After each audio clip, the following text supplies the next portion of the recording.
Oke, baik, bismillahirrahmanirrahim. Assalamualaikum warahmatullahi wabarakatuh. Raditu billahi robba wa bil islami dina wa bi muhammadin nabi wa rasul amma ba'd. Eh, oke, baik, pada kesempatan kali ini saya akan coba untuk bagaimana mempresentasikan terkait dengan materi sumber media pembelajaran yang dimana akan membahas terkait dari beberapa persoalan yang dalam hal ini saya fokus dengan persoalan terkait dengan sholat.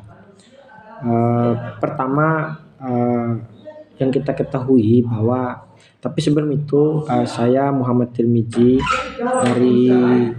dari kelas 4D yang akan mempresentasikan terkait dengan jenis sholat.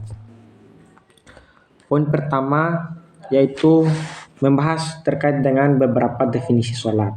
Jadi berbicara persoalan definisi, ada banyak yang mendefinisikan terkait dengan sholat tersebut. Tetapi yang kita ketahui secara bersama, secara sederhananya bahwasanya sholat itu adalah salah satu ibadah agama Islam yang berupa doa, gerakan fisik dan bacaan tertentu yang dilakukan oleh umat muslim sebagai bentuk penghambaan dan komunikasi langsung kepada Allah Subhanahu wa taala. Nah, salat ini merupakan suatu kewajiban bagi umat muslim yang dalam hal ini langsung dicantumkan di dalam 5 daripada rukun Islam tersebut. Yang kedua, yaitu mendirikan sholat.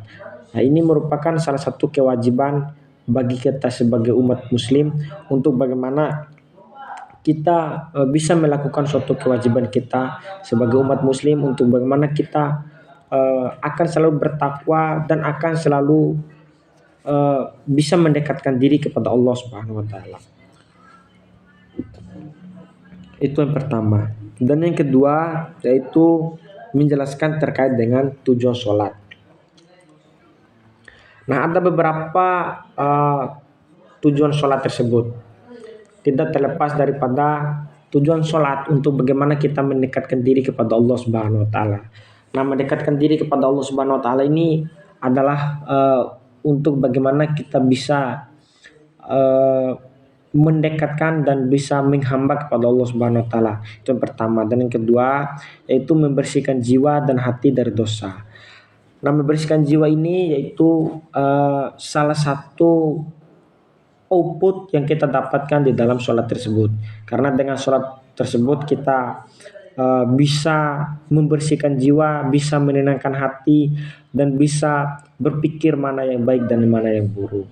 Ketiga yaitu menjaga kedisiplinan dan kebersihan. Nah, di dalam sholat ini tidak ada yang namanya najis dan lain sebagainya. Nah, maka daripada itu ada banyak tujuan. Nah, salah satunya itu tujuan sholat untuk bagaimana kita bisa melihat mana hal-hal yang tidak baik kita lakukan ataupun hal-hal yang kotor, hal-hal yang bersih dan lain sebagainya.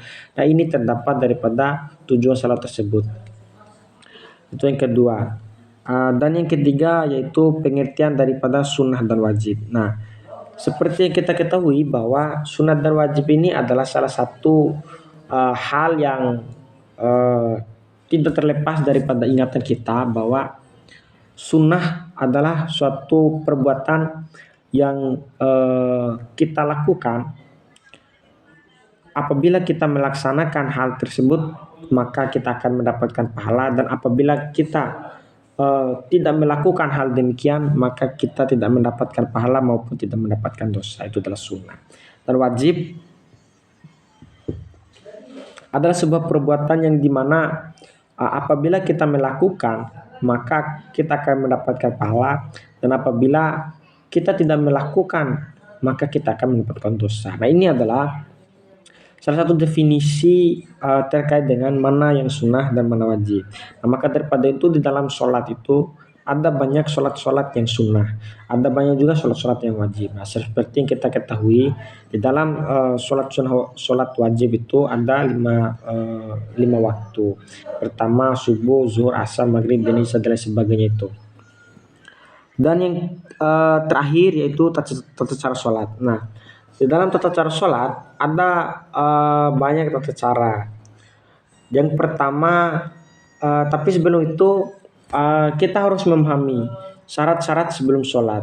Yang pertama itu suci, suci dari hadas, pakaian dan pakaian suci, menutup aurat, masuk waktu sholat ataupun menghadap kiblat. Nah itu adalah syarat-syarat untuk bagaimana kita bisa melaksanakan sholat. Yang pertama, langkah sholat adalah niat. Nah, niat ini dilakukan dalam saat takbir. Salah satu contoh niat adalah aku niat sholat fardu subuh 2 rakaat karena Allah Subhanahu wa taala.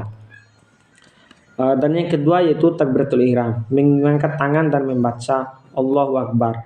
Mulailah sholat tidak boleh bicara ataupun melakukan gerakan dalam sholat tersebut. Nah, apabila kita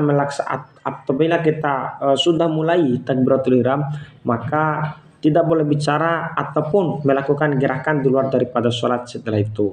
Yang kedua yaitu doa iftitah. Nah, doa iftitah ini termasuk di dalam golongan sunnah. Yang pertama, doa iftitah adalah banyak yang mengartikan doa iftitah ini ada banyak pandangan ataupun ada banyak yang mengusulkan doa iftitah karena ini merupakan salah satu hal yang sunnah di dalam ibadah tersebut. Yang ketiga yaitu membaca surat Al-Fatihah. Nah, membaca surat Al-Fatihah adalah suatu kewajiban untuk bagaimana kita melaksanakan sholat tersebut. Di dalam setiap rakaat, rakaat pertama, rakaat kedua dan ketiga dan lain sebagainya, itu wajib kita melaksanakan Al-Fatihah. Yang keempat yaitu membaca surat pendek. Nah, membaca surat pendek ini tergantung daripada keinginan kita, tergantung daripada apa yang kita bisa. Semisal kita bisanya membaca surat Al-Ikhlas dan lain sebagainya, nah itu bisa kita melakukan hal demikian. Dan yang kelima yaitu kita melaksanakan ruku. Nah, ruku ini adalah bungkuk tangan di lutut dan membaca Subhana rabbikal azim wa bihamdi, atau banyak yang berpendapat subhanakallahumma rabbana bihamdika allahumma firli. Dan yang keenam yaitu ittidah, bangun daripada ruku. Sami Allahu liman hamidah rabbana walakal hamdu hamdan katsiran thayyiban mubarakan fi. Nah, ini adalah salah satu hal yang harus kita lakukan. Yang ketujuh yaitu kita melaksanakan sujud. Nah, sujud ini adalah turun dan sujud membaca subhana rabbikal a'la 3 kali. Nah, ada juga yang berpendapat bahwa subhanakallahumma rabbana bihamdika allahumma firli. Yang kedelapan yaitu duduk di antara dua sujud. Nah, duduk di antara dua sujud ini setelah kita melaksanakan sujud, maka duduk di antara dua sujud dengan bacaan Rabbik firli warhamni wajburni warzuqni wahdini wa'afini wa'afwani. Nah, yang kesembilan yaitu sujud kedua. Sama seperti sujud pertama tadi, teman-teman. Yang kesepuluh yaitu bangkit daripada kedua rakaat ataupun ulangi langkah 3-9 kali.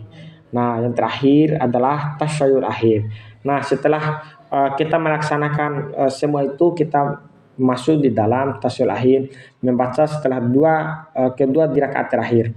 At-tahiyatu sholawatu thayyibatu lillahi. Nah, ini adalah doa tasyahud akhir. Yang terakhir yaitu adalah salam. Nah, salam ini adalah sebagai penutup. Yang pertama tadi pembukanya adalah niat, dan yang terakhir adalah salam. Nah, salam ini adalah sebuah akhir sholat dengan menoleh ke kanan dan ke kiri sambil berkata Assalamualaikum warahmatullah. Nah, itu salah satu yang harus kita ketahui beberapa tata cara sholat. Nah, yang menjadi catatannya bahwa sholat zuhur, asyar, dan isya adalah 4 rakaat, maghrib adalah 3 rakaat, subuh adalah 2 rakaat, rakaat ketiga dan rakaat 4 adalah zuhur, asyar, isya. Cukup baca Al-Fatihah tanpa surat pendek. Itu teman-teman mungkin bisa dipahami terkait dengan materi dasar yang kita pelajari pada kesempatan kali ini yang berbicara tentang sholat.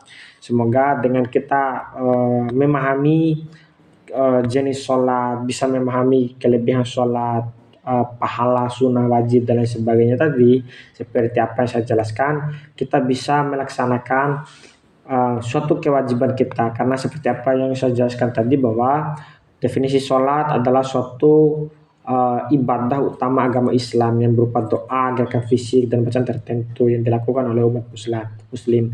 Dan ini masuk di dalam kategori hal yang wajib yang harus kita lakukan sebagai umat Muslim karena diatur di dalam 5 rukun Islam tersebut. Mungkin demikian yang dapat saya sampaikan. Lebih dan kurangnya saya mohon maaf. Billahi fi sabilillah, fastabiqul khairat. Wassalamualaikum warahmatullahi wabarakatuh.